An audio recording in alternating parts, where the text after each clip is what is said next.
Okay, I see we are at 4 o'clock. So welcome to Dr. Alastair Meredith, who's head of the department in our Johannesburg office.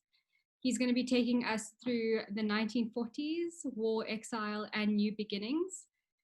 So I'm going to stop sharing my screen. Great, thanks, Arisha. Okay, well, yeah, thanks, Arisha, and thanks everybody for joining. Yeah, like Arisha said, we are a bit nervous about load shedding. I am linked to an inverter, so hopefully, even if we do get a power outage, well, I should still be able to broadcast, but if some crisis hits and I disappear, well, that's the obvious reason. Okay, let me just share my screen. Hold on.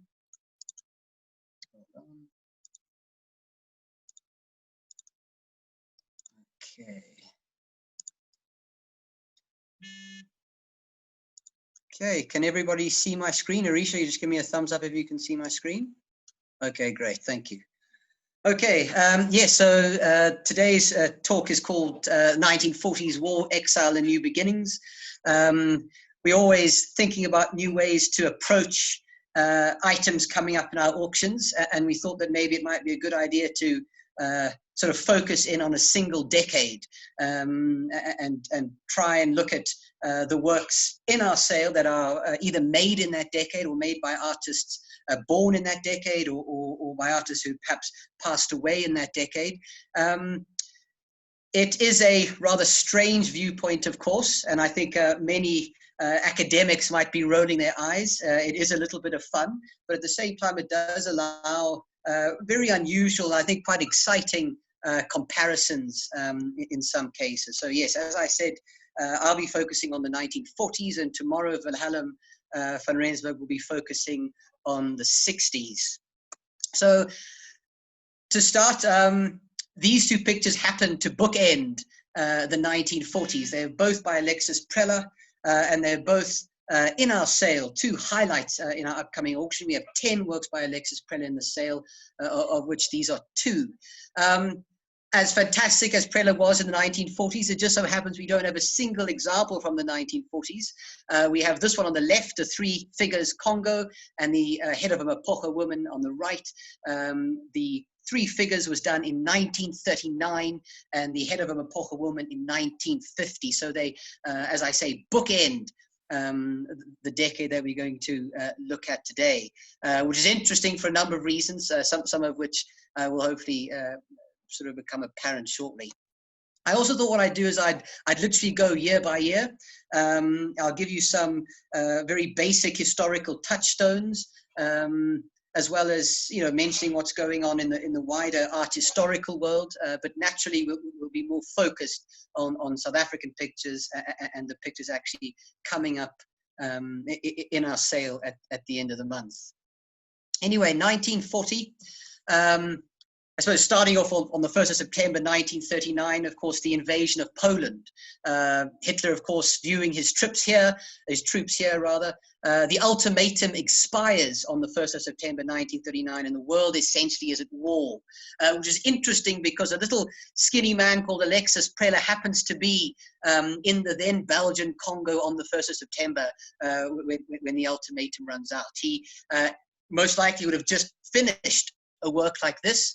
And again, I'll tell you a little bit more about his trip to the then Belgian Congo in a moment, but another sort of interesting starting point. As far as 1940 goes, and then the decade in total, naturally, everything is defined by the Second World War. And as far as art making goes, there is nothing produced in that decade that doesn't relate to that wartime context one way or another.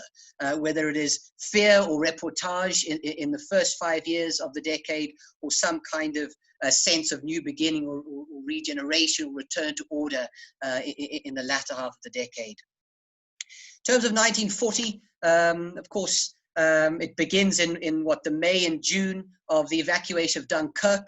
All the British soldiers, 330,000 of them crossing the Channel, while the Axis forces were essentially holding off. By June, Nazi troops had entered Paris. This is them walking down the Champs-Élysées. France essentially had fallen. And then by September 1940, the Blitz of London had begun. There's an aerial shot of two of the bends in the Thames as the Luftwaffe completely bombed London, as I say, from September 1940, which presented many problems, but a particular problem for Kenneth Clark, who was the director of the National Gallery in London. He, of course, was charged with keeping safe the incredible cultural treasures of Britain. And in a typical British fashion, there were a number of wonderful clandestine ideas about how to move the works out of the National Gallery, mainly west of London, into Gloucestershire and into Wales. But before they make the final decision, Kenneth Clark goes to meet Winston Churchill, hoping for some definitive answer, and Winston doesn't disappoint. And this is a very famous quote of his, where he says that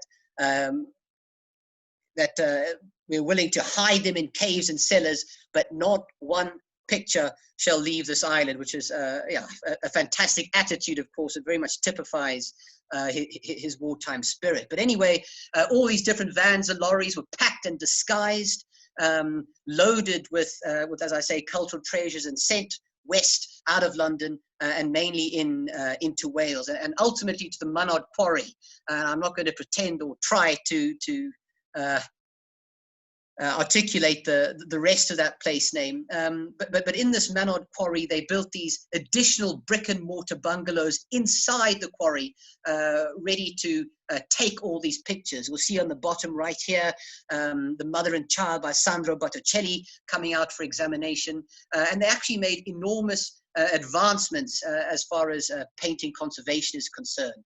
There were a far greater understanding in terms of the ideal humidity and conditions to keep major works in place. What's happening around the rest of the world? Well, the Pan-American Unity mural in San Francisco has just been completed, of course, by Diego Rivera.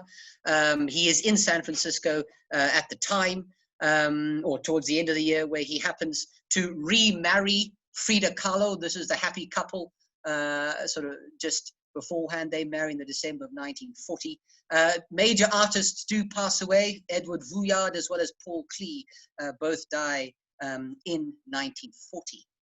Alexis Preller, as I said, was stuck in the then Belgian Congo in September 1939, and he makes plans to sort of hot foot back down the east coast of Africa to Pretoria, where he arrives at the end of the year. Although he's a pacifist, he struggles enormously with guilt when he sees his fellow countrymen mobilizing, joining the war effort, and he ends up joining too in 1940. He joins the South African Medical Corps. This is him in his pith helmet with his sort of spindly legs on the left, and he goes up to the North African campaign in 1941. In 1940, Sophiatown is the center of black politics, black culture, the jazz movements on the High Veld, which of course gives us the immediate context to these two magic little gouache and watercolor works that are in our upcoming sale at the end of the month. They're both by Gerard Sekoto. The work on the left is called Going Home, and the work on the right, The Waiting Room, Mother with Baby. Sorry, that modernity shouldn't be there. It's just Mother with Baby. But produced in 1940, when Sekoto was settled in Sophiatown. It's early on in his career, but he has this wonderful freshness in the way he works with watercolors on paper. Of course, as a flash drying medium, there's an incredible sense of freedom and spirit in works like this. I love how punchy and bright the color is on both of these works. Look at these wonderful clear blues in the jeans and the headscarf, as well just on the collar of the mother's jumper on the right. Also look at the signature with that bright red. It couldn't be a stronger sort of lacquer red color, almost as if it's done with nail polish. I absolutely love how fresh these are and how good the condition is.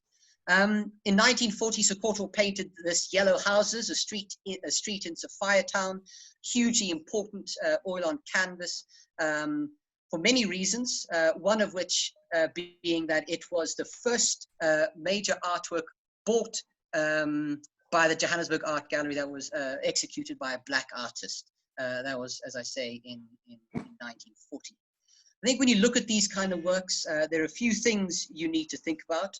The way I like to look at Sekoto at this time is as a social realist. Of course, he is a black African artist documenting the living conditions and the spirit of what were then second-class citizens in South African society. And in that way, as far as sort of interwar social realism is concerned, you know, they could be compared to the likes of Jose Orozco, and this is one of his works called The Subway from 1928.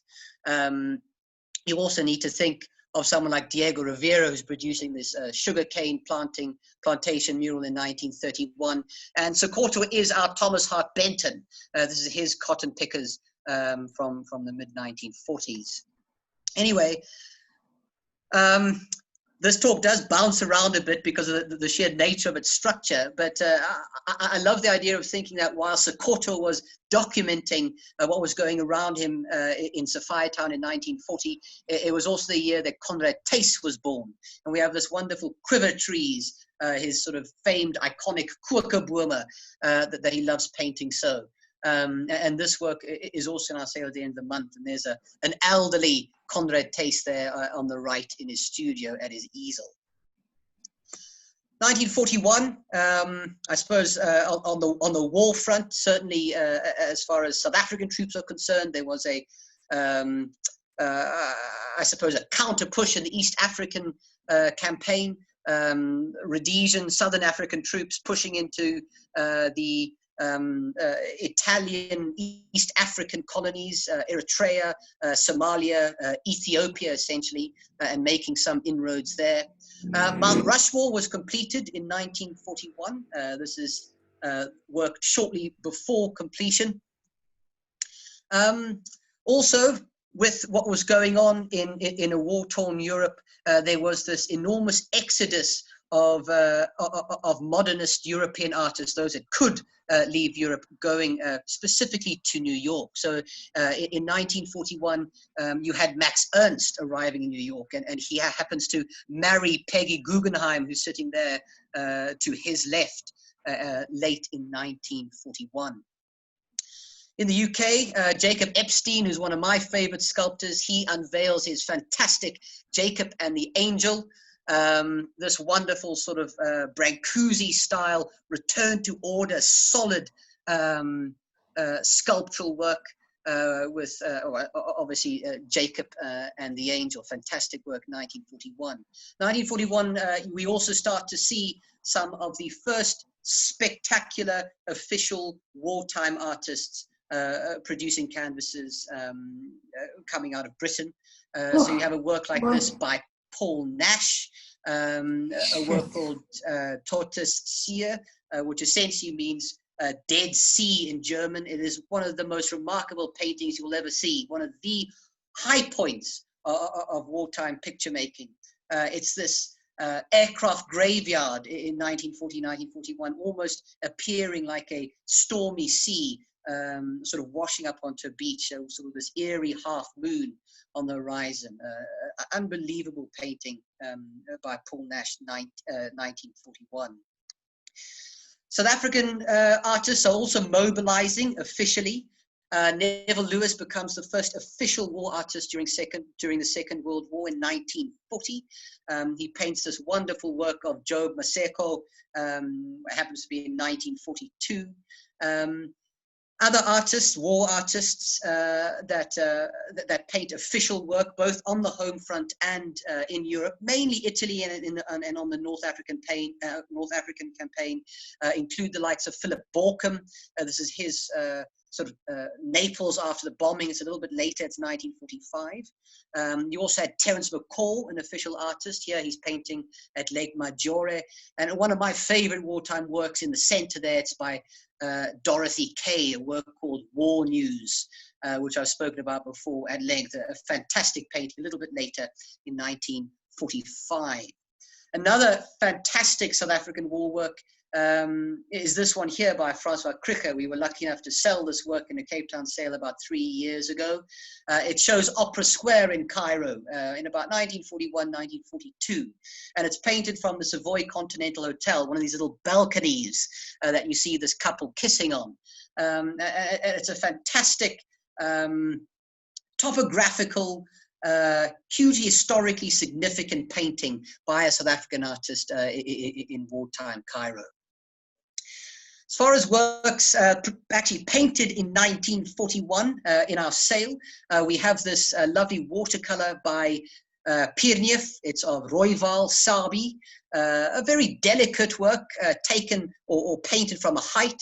And of course, you get a sense of Henk Pierneef actually being in the landscape, painting on plein air, getting a sense of the undulating hills and the shadows and the time of day, which is very important as far as his method is concerned, because he would have taken this back to his studio at some point and worked it up, perhaps from using a different view to create an out-and-out oil painting. And in fact, I found one of Rooival in 1941, and it's much lower in the valley here, but you get a sense of him then being at the bottom of this valley, painting upwards in his studio in oil.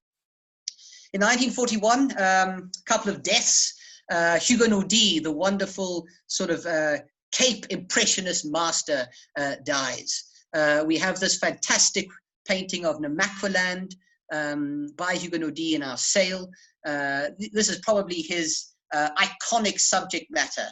These wonderful flowers blooming in Namakwaland with these sort of flickering yellows and oranges and lavenders. We also have this seascape of Hermanus by Hugo Naudé. And in fact, I think if I was thinking about Hugo Naudé's two most important subjects or landscapes, it would be these two, Namakwaland and Hermanus. Lovely works, both of these. 1942, bad moment for certainly the South African forces when Rommel takes Tobruk, along with a huge number of South African forces, including a young Alexis Preller. And here's Rommel walking through the South African POWs at that time. Chuck Yeager breaks the sound barrier in 1942, and then infamously, at the Galerie Nationale de Jeux de Paume, Hitler orders one of his so-called degenerate art bonfires. He collects work by the likes of Picasso and Max Ernst and Jean Miro, Paul Klee, and he burns it all in one of the courtyards of the Galerie Nationale, one of the horrific cultural moments of the Second World War. Across the Atlantic in New York, which has now become the epicenter of modernism, the first Papers of Surrealism, a landmark show, opens in Midtown Manhattan.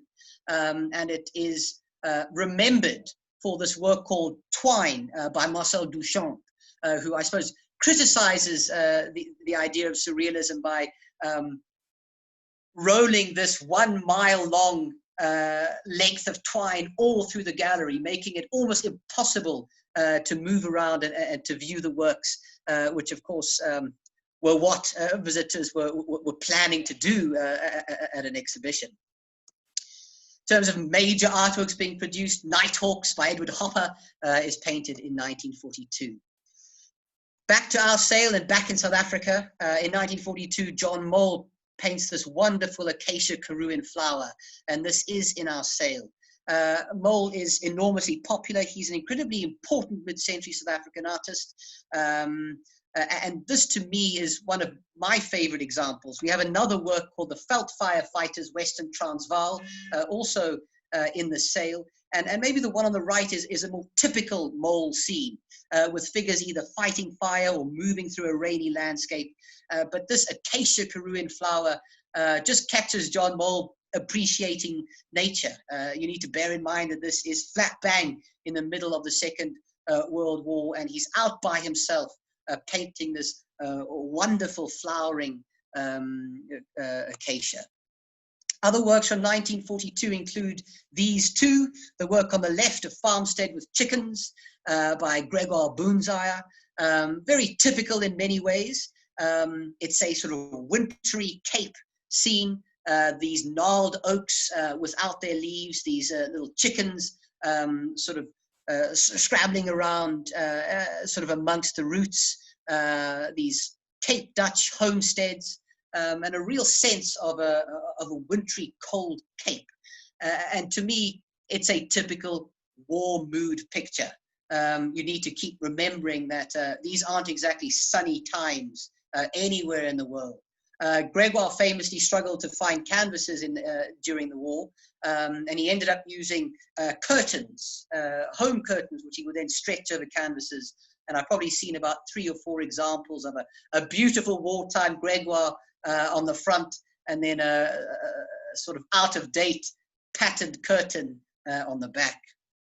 Lot 4 and 9 is the France Ulde Dahlias in a Vase, a very, very late work, a very poignant work, because you almost get a sense of Franz Ulde's spirits waning, sort of like some of these sagging dahlias. This is towards the end of his life. He is back in South Africa, having been in Europe from about 1906 to 1936. His health is failing him, and of course his homeland, the Netherlands, is ruined in so many ways. In 1942, Sekoto painted this landmark painting called Washday in Sophiatown. I showed you those 2 wonderful gouache and watercolors from 1940. This is a little bit later, almost certainly painted in 1942. That's certainly how the Sekoto Foundation dates the work. But a wonderful sort of sliver of Sophiatown life. The woman sort of doing the laundry with children helping. A well to the right, water having just been sort of lifted up.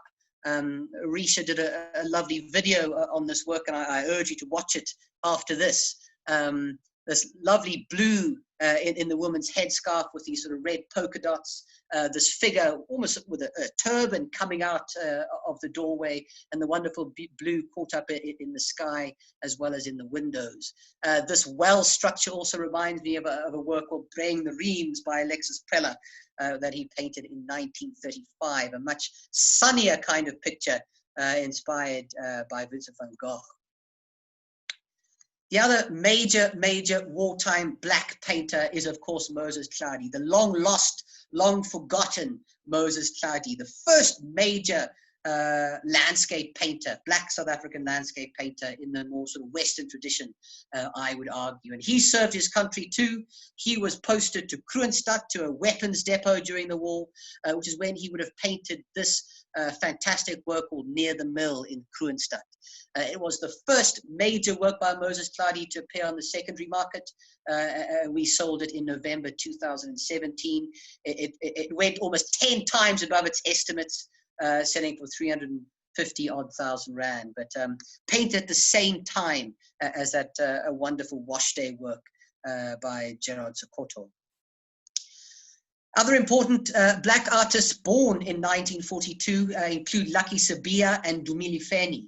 We have both these works in the sale. And again, I love that kind of chronological skip that you have Sekoto painting in 1942 in Sophiatown when the likes of Sibirya and Dumilifeni are born. John Mayer is also born in 1942, and we have a fantastic, typical, large-scale landscape canvas on the left, a landscape with Farmstead, and we've paired it both on the screen as well as in the catalogue with a very gentle, subtle, fabulous painting by J.H. Pierneef, Die Plaas naby Rustenburg in the Transvaal, probably done probably the 20s or 30s, small scale, lovely, gentle painting. We've compared them not only because they both show great South African landscape paintings with a fantastic cloud burst above these sort of undulating hills, and I suppose in many ways John Mayer has picked up the mantle of being a South African iconic landscape painter, 2 generations or so apart. In 1942, Tinus de Jong died. Annie spoke so beautifully about Tinus de Jong. You know, we take him for granted sometimes, but an enormously important painter, and technically a brilliant painter. And here he is on the right with his pipe in his mouth, painting on plein air. To me, it couldn't be a more typical kind of romantic style photograph of the worker artist out in the landscape. That sort of hazy background was sort of typified his romantic spirit of these sort of cold, ideal cottages sort of in these Cape valleys that he seemed to seek out. 1942 was also the year that Edoardo Villa arrived as an Italian prisoner of war in South Africa, and he was interned at Zonderwater, just on the outskirts of Pretoria, and he was there between 1942 and 1946. And I have a few other works to show you a little bit later, but just worth bearing in mind. In 1943, they begin the reclamation of the Cape Town foreshore, an aerial shot I'm showing you here. The Pentagon is completed in 1943, the largest office block built at the time, an important hub, of course, in the middle of the Second World War. Art-wise, back in New York, Jackson Pollock produces this enormous mural for Peggy Guggenheim for her apartment on 61st Street on the east side of Manhattan, where it was installed in her entrance. And here's a more recent color shot of this wonderful abstract expressionist canvas by Jackson Pollock. I was particularly interested to compare it with this work. This is, of course, by Ma Helen Sabidi. And I'm showing it to you not only because it has a very similar tactile quality and I suppose a similar color palette, but Ma Helen Sabidi was born in 1943. And we have this iconic work of hers called Horse Spirit coming up in our sale. It's lot number 282. I'm showing you a screen grab on the right from the Norval Foundation website, where you'll see the work features on one of the exhibition pages, because this work was included in that fantastic retrospective at the Norval Foundation, 18 or so months ago. So to have a sort of a museum grade work from a major retrospective in our sale is hugely exciting. She was born, as I say, in 1943, as was Lawrence Chait, the very important plastic surgeon come sculptor, and we have this wonderful fat Botero style lazy cat by Lawrence Chait in our sale too. Again, it's very interesting to me to compare these two textures. Of course, they're entirely different media, but the Sabidi has a very thick impasto covering. It's a very heavy item. It is thick and heavy with oil paint, using this sort of late pseudo-pointillist technique with pure dots of color, as I say, a very heavy textured kind of surface that creates a whole new version of itself depending on the time of day and the shadows cast by all these little peaks and troughs of oil paint. Of course, Lawrence Chait working in bronze, it couldn't be more different. And this cat in particular, I think, has a wonderful sort of caramel smooth bronze patina. 1944, D-Day, the Normandy landings. In the early summer of 1944, a 60 Squadron South African Air Force surveillance aircraft also takes some of the first aerial shots of Auschwitz towards the middle of 1944. Salvador Dali is at his peak, I suppose. This work, fantastically titled Dream Caused by the Flight of a Bee Around a Pomegranate a Second Before Awakening. It is, of course, a well-known 20th century image. This is only a detail, but it really has everything. It has a sort of red Roman, tigers spitting out tigers, bayonets, nude women, pomegranates, elephants on stilts, everything you could possibly want from the sort of iconic surrealist painter. In 1944, Francis Bacon also painted Figures Beneath the Crucifixion, this enormously disturbing, unnerving mega triptych by one of the great mid-century British artists, world artists. This, of course, related to a wartime mood. Alexis Preller, who, as I said, had been taken as a prisoner of war in 1942 when Rommel took Tobruk, and had spent time in POW camps in Italy, in Libya, the Middle East, eventually was decommissioned and found his way back to Pretoria towards the end of 1913. And early 1944, he starts painting again in earnest, and the works he produces in the next 2 or 3 years are very much, as you would imagine, colored and influenced by his wartime experiences. He also painted this work called Fleur de Mal, which is arguably the country's most spectacular wartime picture. Again, I could probably spend a whole hour speaking about this picture. We were lucky enough to handle it and sell it in the November of 2017. But this work, I would argue, would hold its own in any single European or American wartime gallery. Any major retrospective focusing on Second World War imagery and iconography and painting, this would be a fantastic inclusion.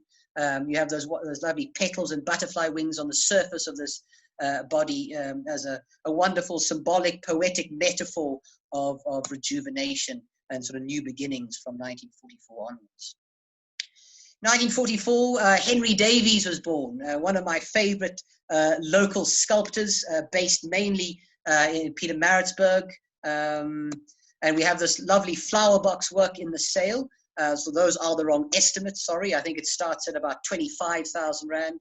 But these two works on the right are works we sold in the past, a lovely work called Lithops on the bottom right, and a very Henry Moore-esque pig's head on the top there.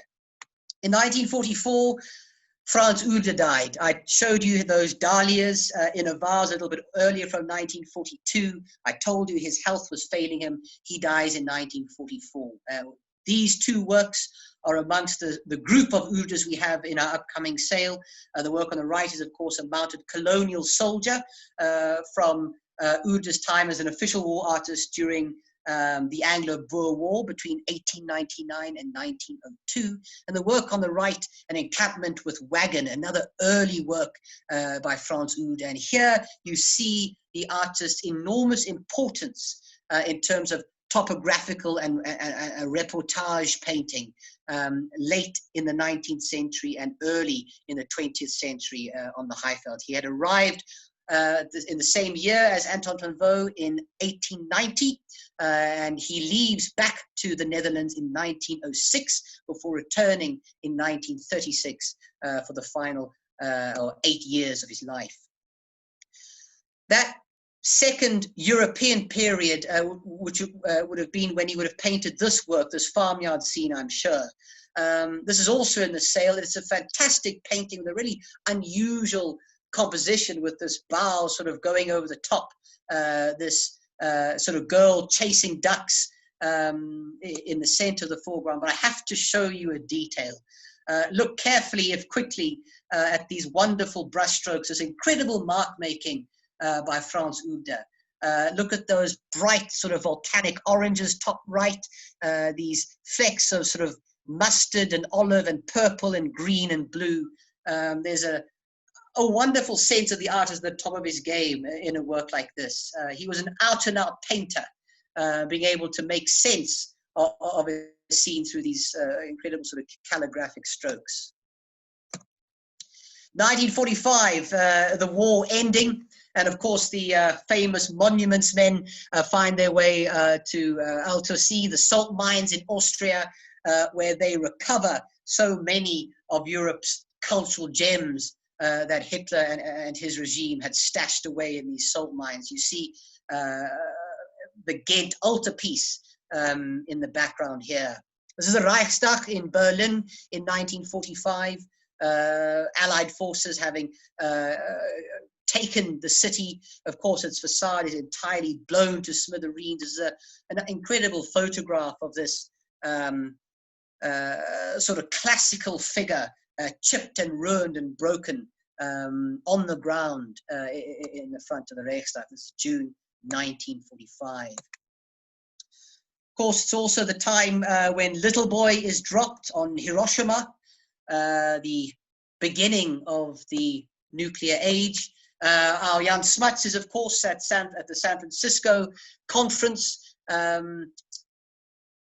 putting his or giving his input to the United Nations. Back in South Africa, 1945 is the year that Anton van Wouw dies. A few months after his great friend, colleague, and countryman, Frans Oede. And we have three fantastic bronzes by Anton van Wouw. The first one on the left here is Kruger in Ballingskap, lot 399. It's the small version. It was cast at the Massa Foundry in Rome. It has fantastic detail. You'll see the folds in the armchair. And if you were to get a bird's eye view or look behind Mohl, you'd see the lines in his Bible. That's how good a casting it is.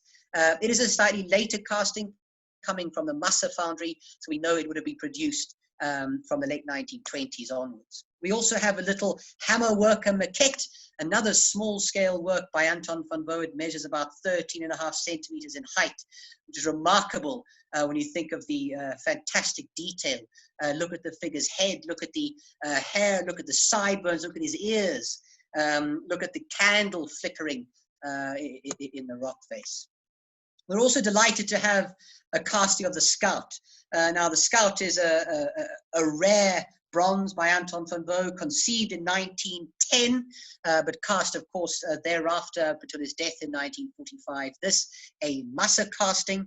To me, this is probably his most poignant sculpture, along with the Accused. And of course, it shows a Boer guerrilla soldier on patrol, trying to get a sense of British positions. And there's an incredible sense of tension in this sort of mid-sized bronze of this this Boer soldier sort of peeking over the rock face over here, his beard pressed to this cold rock.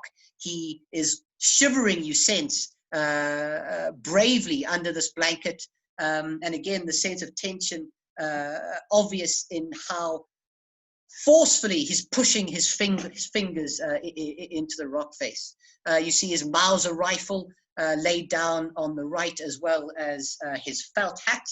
A client rang me the other day to make the point that it was the first Scout he had seen with the sort of hat, this pin, actually in the fold of the felt hat.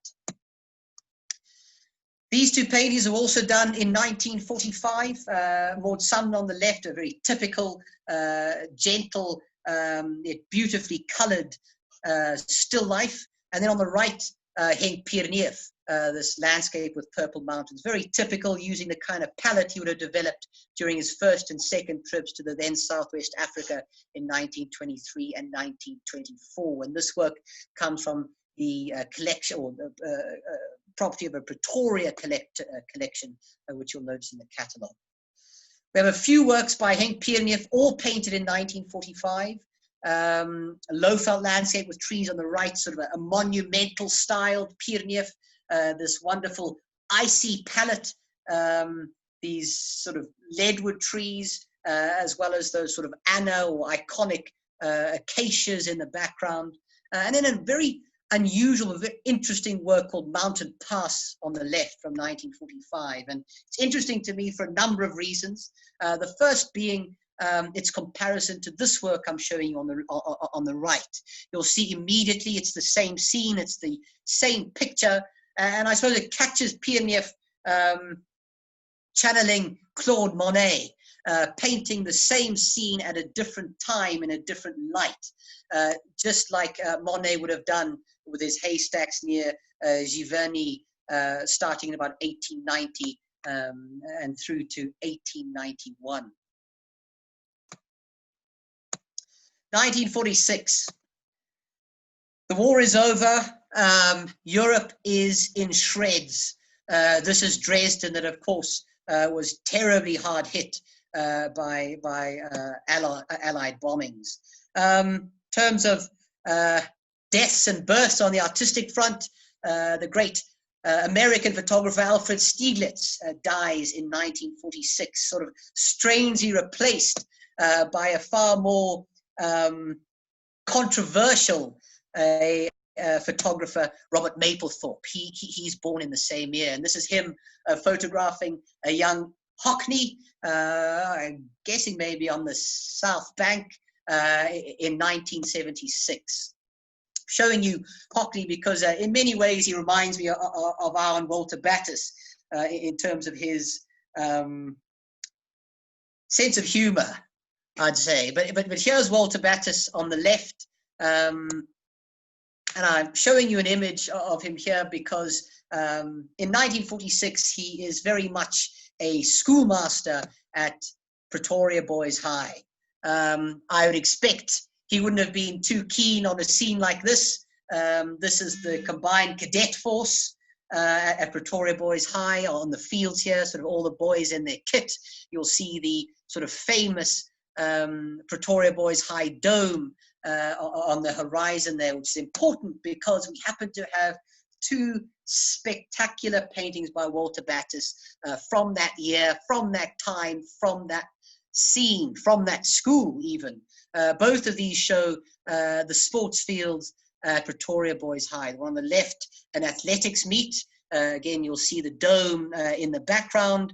You'll see the Pretoria Boys High colours in the wind to the left here, and then on the right a Masters League cricket match from that period.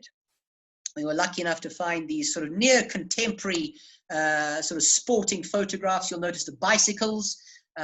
Walter always added a bicycle in his landscape if he could.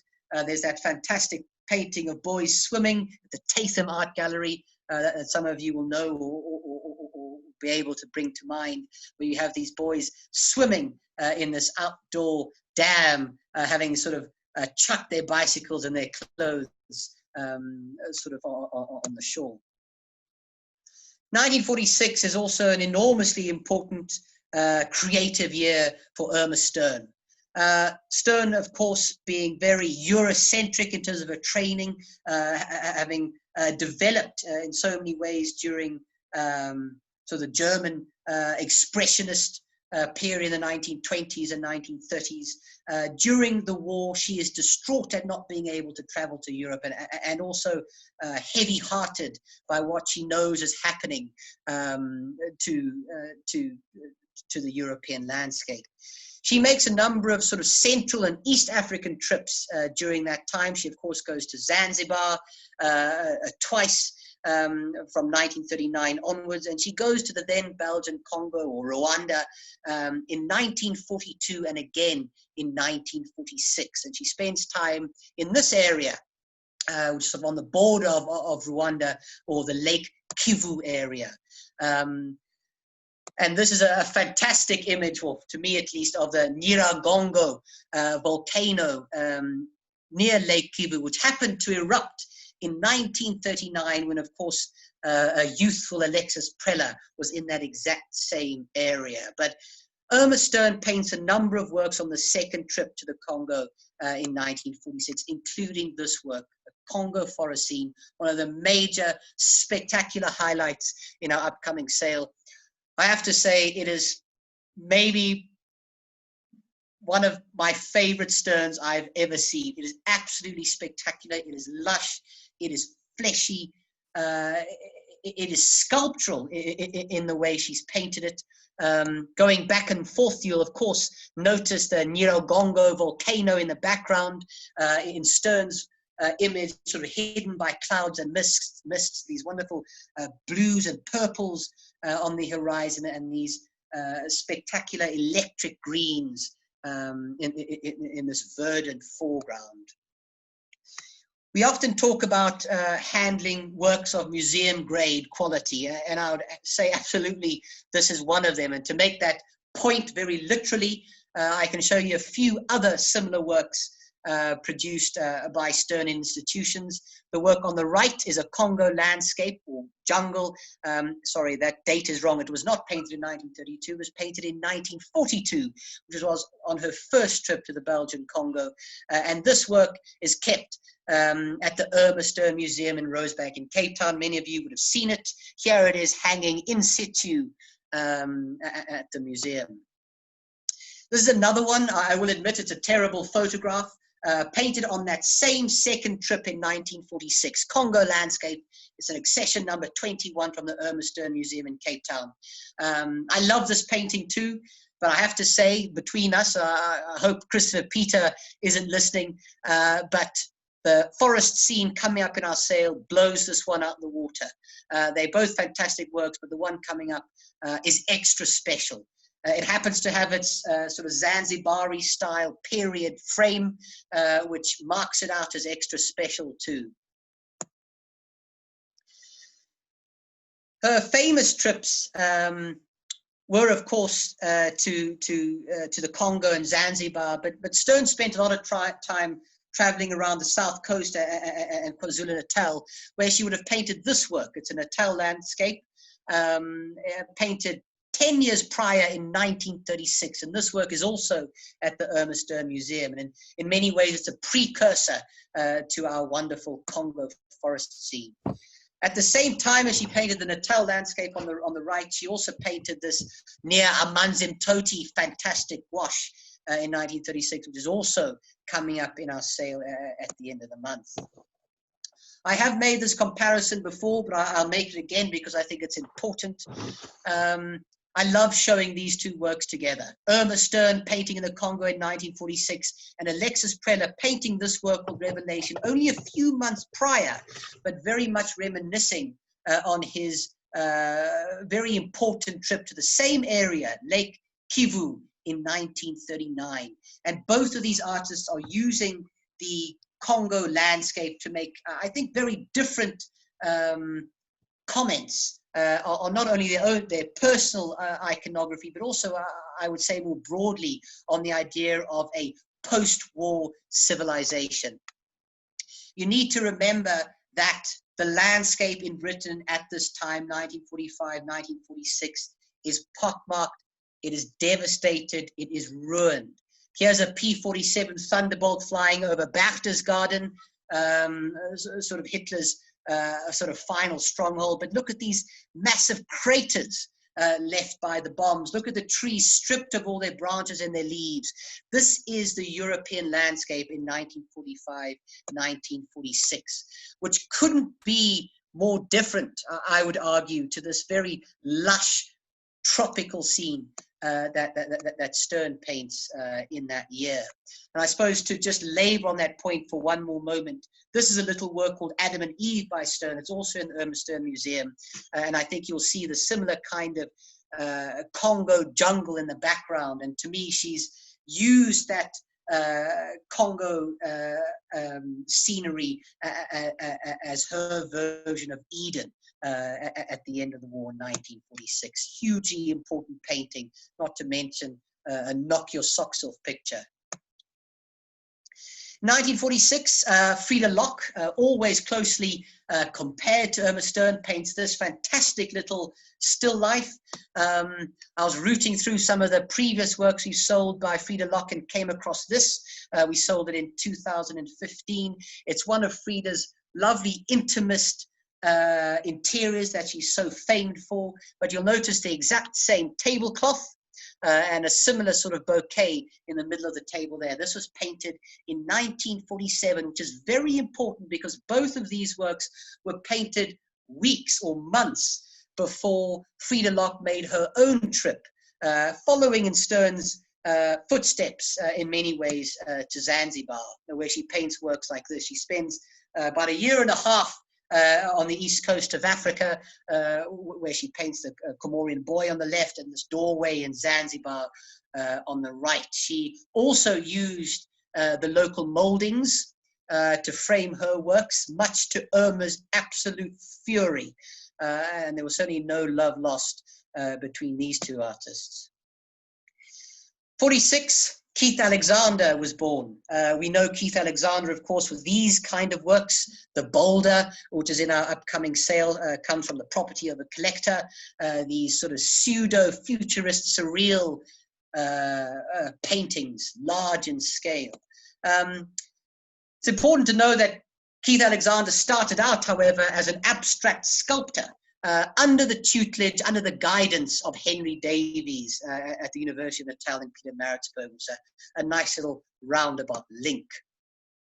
We have these 6 unusual scenes from the Old and New Testaments by Keith Alexander in our sale. They are vast, and they were until very recently installed in the St. George's Anglican Church in White River.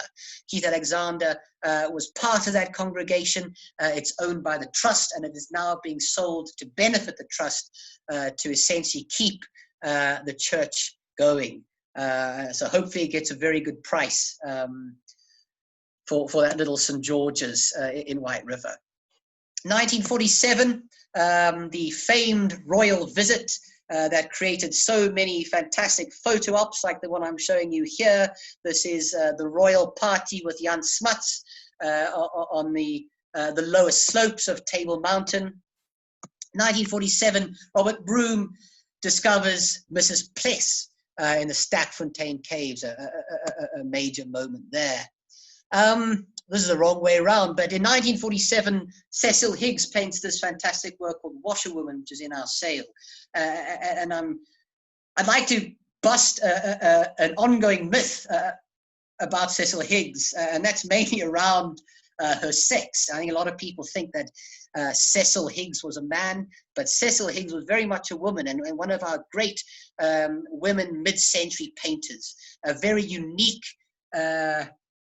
style, creating this sort of obscure, sort of scumbled kind of a surface texture, very unique, very particular, very evocative painter, and a very, very important painter.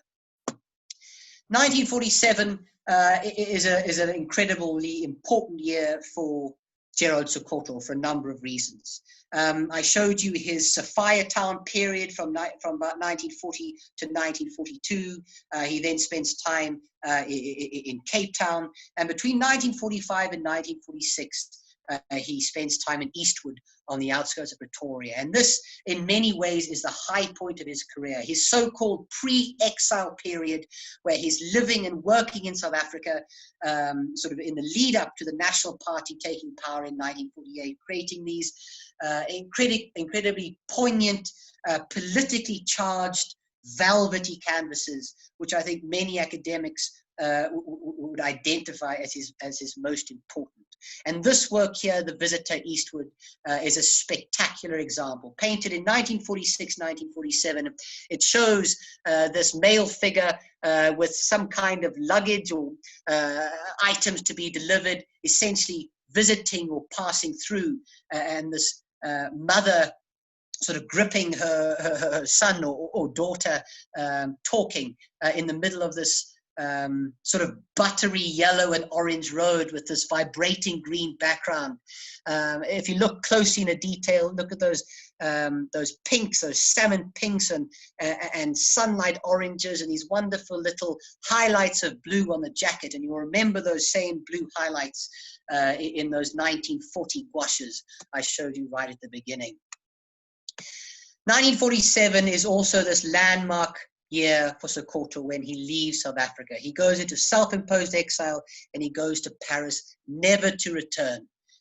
He dies in 1993, having never set foot back in his homeland. And I found this picture about 2 hours ago, much to my enormous excitement and despair. But of course, it shows a young Gerard Sekoto on the right holding The Visitor. And I don't exactly know on what exhibition it is. But it's a fantastic sort of supplementary image to go with this sort of museum grade work.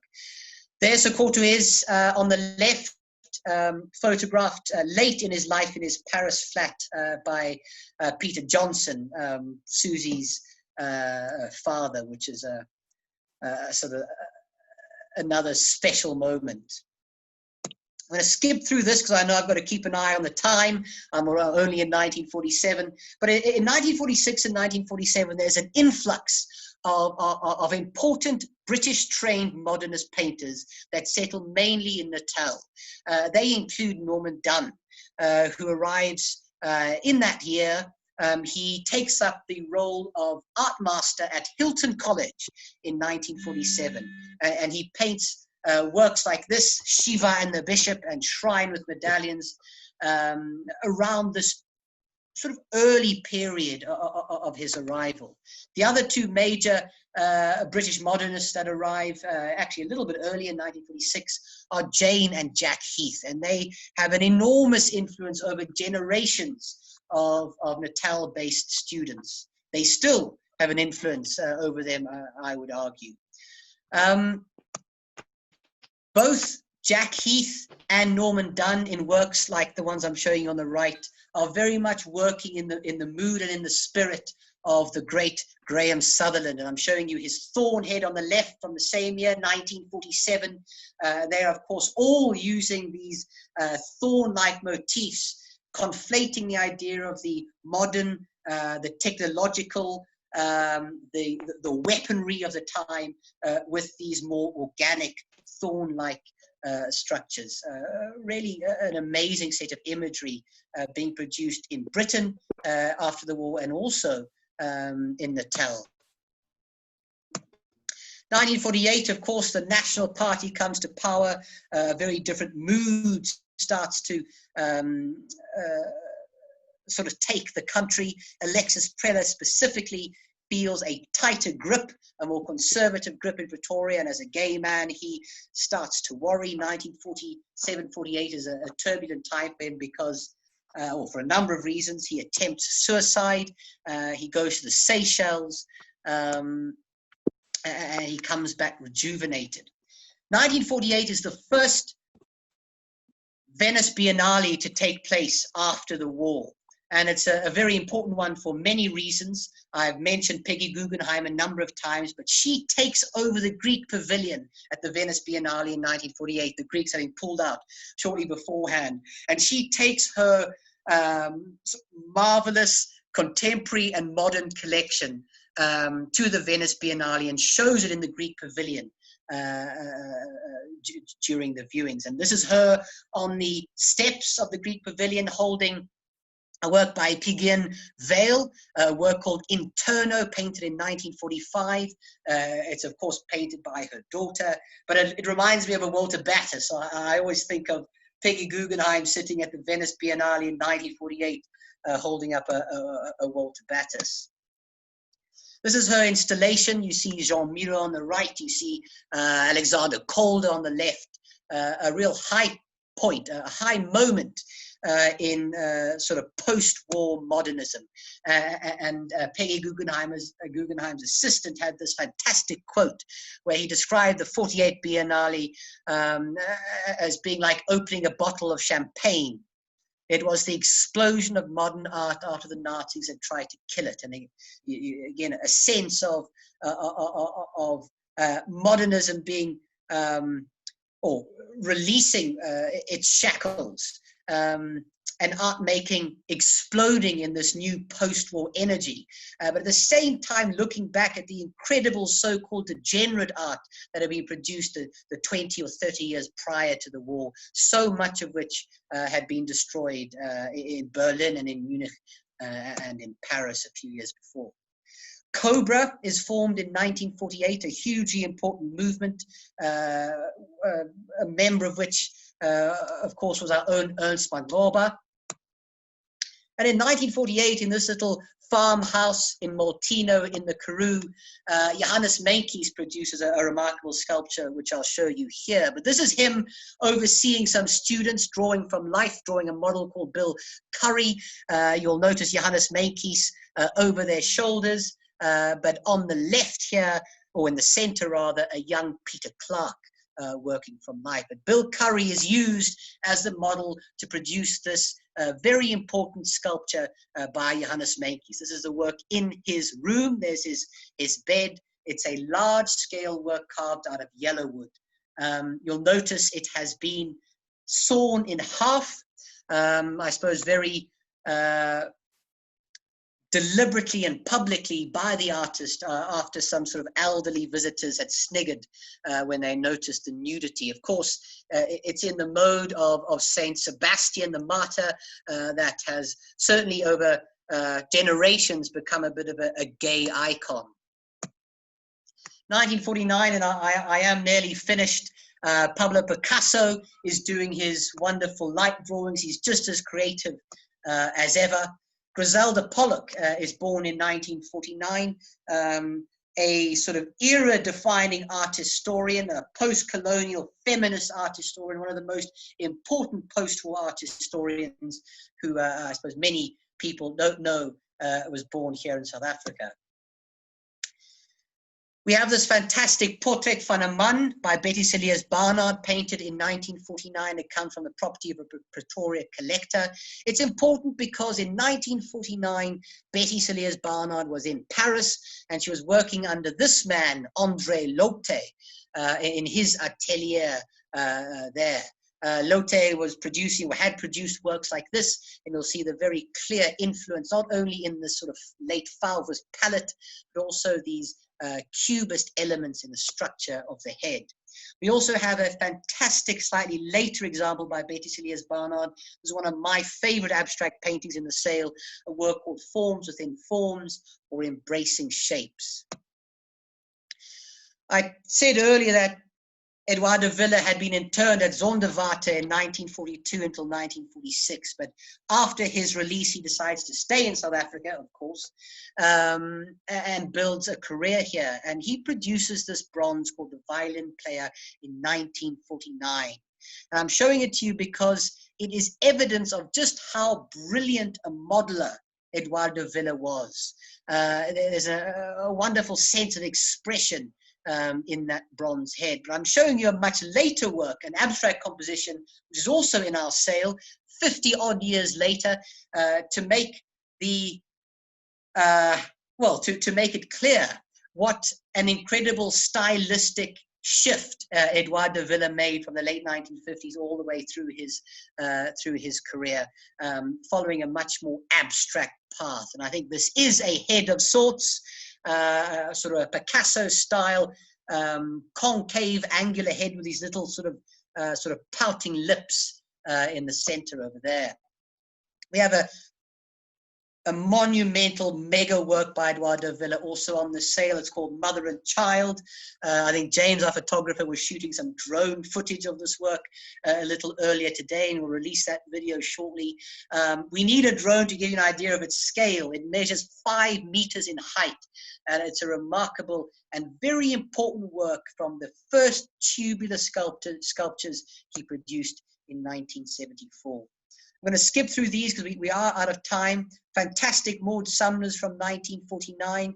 Both of these are being sold to benefit the Walter Battiss Museum in Somerset East, so hopefully we'll get a very good price for the museum, a very important museum, and hopefully they will be financially secure if we can get some competitive bidding on these works. But 1949 is an important period for Maud Sumner. She returns from London and South Africa to Paris, this post-war Paris, and she takes a different direction where she is influenced more by the sort of Russian avant-garde Rayonism, but she is starting to paint in a very different palette. 1949 was the first time that Peter Clark visited Teslarasdal, his hugely important country idol, and we have a work painted 10 years later on the left. 1949 was also the year that Norman Catherine was born, and this large-scale work called Legal Advisor is one of the standout contemporary works in our sale. I've showed you a detail so you can get a sense of this hieroglyphics almost, all these icons and letters, this language taking place on the surface of his skin, this digital element in his ear, processing almost digitally, like a legal advisor might. 1949 getting back to Preller and to end off with Alexis Preller is the year he paints the Gateway.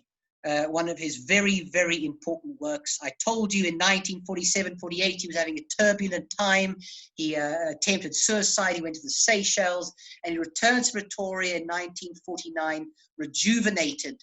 And it's an enormously creative period for him. He spends more time around the Mapocha villages on the outskirts of Pretoria, and he is completely entranced with this sort of the mythical elements of the Ndebele tribe. And as I say, there's an iconic work from that period. We're enormously delighted to have this work, this related work in the sale called African Head, a hugely important work, and you'll notice immediately it's almost the left half of the famous Gateway, although I'd argue in slightly sharper, brighter colors. Its companion piece hangs at the Nelson Mandela Metropolitan Museum in Port Elizabeth. So if you're talking about museum grade works, this is certainly one of them. I'm going to stop there at 1950, which is when this work was painted, the work that sort of bookends this period, this fantastic little head of a Mapocha woman, which will be appearing at the end of the month as lot number 441. So I'm going to stop there. I hope there were still enough people listening in after the various load shedding, but yeah, thank you very much. Thank you very much, Alastair. That was such a comprehensive presentation. Where did you find all those images? Because, wow, that was some really, really brilliant images and just a very, very valuable talk. And really, thank you so much. I mean, yeah, pleasure. Thanks, Arisha. These presentations aren't easy to put together, so really appreciate all the time and effort put in and all the images. So thank you very much for giving us the talk, and thank you to everyone who has joined us and for watching. And like I said, if there was any interruptions, it has all been recorded and will be up on our YouTube channel. Is there any questions or comments anyone would like to make? Yeah, I'm happy to answer any questions if there are any. Well, I would just like to say, Alastair, that lecture was beyond brilliant. Thank you so much for all that research, for the incredible images, for the placing everything in context. We are really so blessed to have you, and that was a fantastic lecture. Congratulations. Oh, pleasure. Thanks. I hope you enjoyed it. Thanks. I loved it. Is there any other questions or comments? Okay. Well then, thank you very much for joining us. Tomorrow at 4 o'clock, we're going to be joined with Wilhelm for the Swinging 60s and Swinging Art. And for next week's schedule will be released later tomorrow. And if you've missed any of our previous talks, it is all up on our YouTube channel, along with a few other videos. So you're more than welcome to view our channel. And otherwise, I will see everybody tomorrow at 4 o'clock.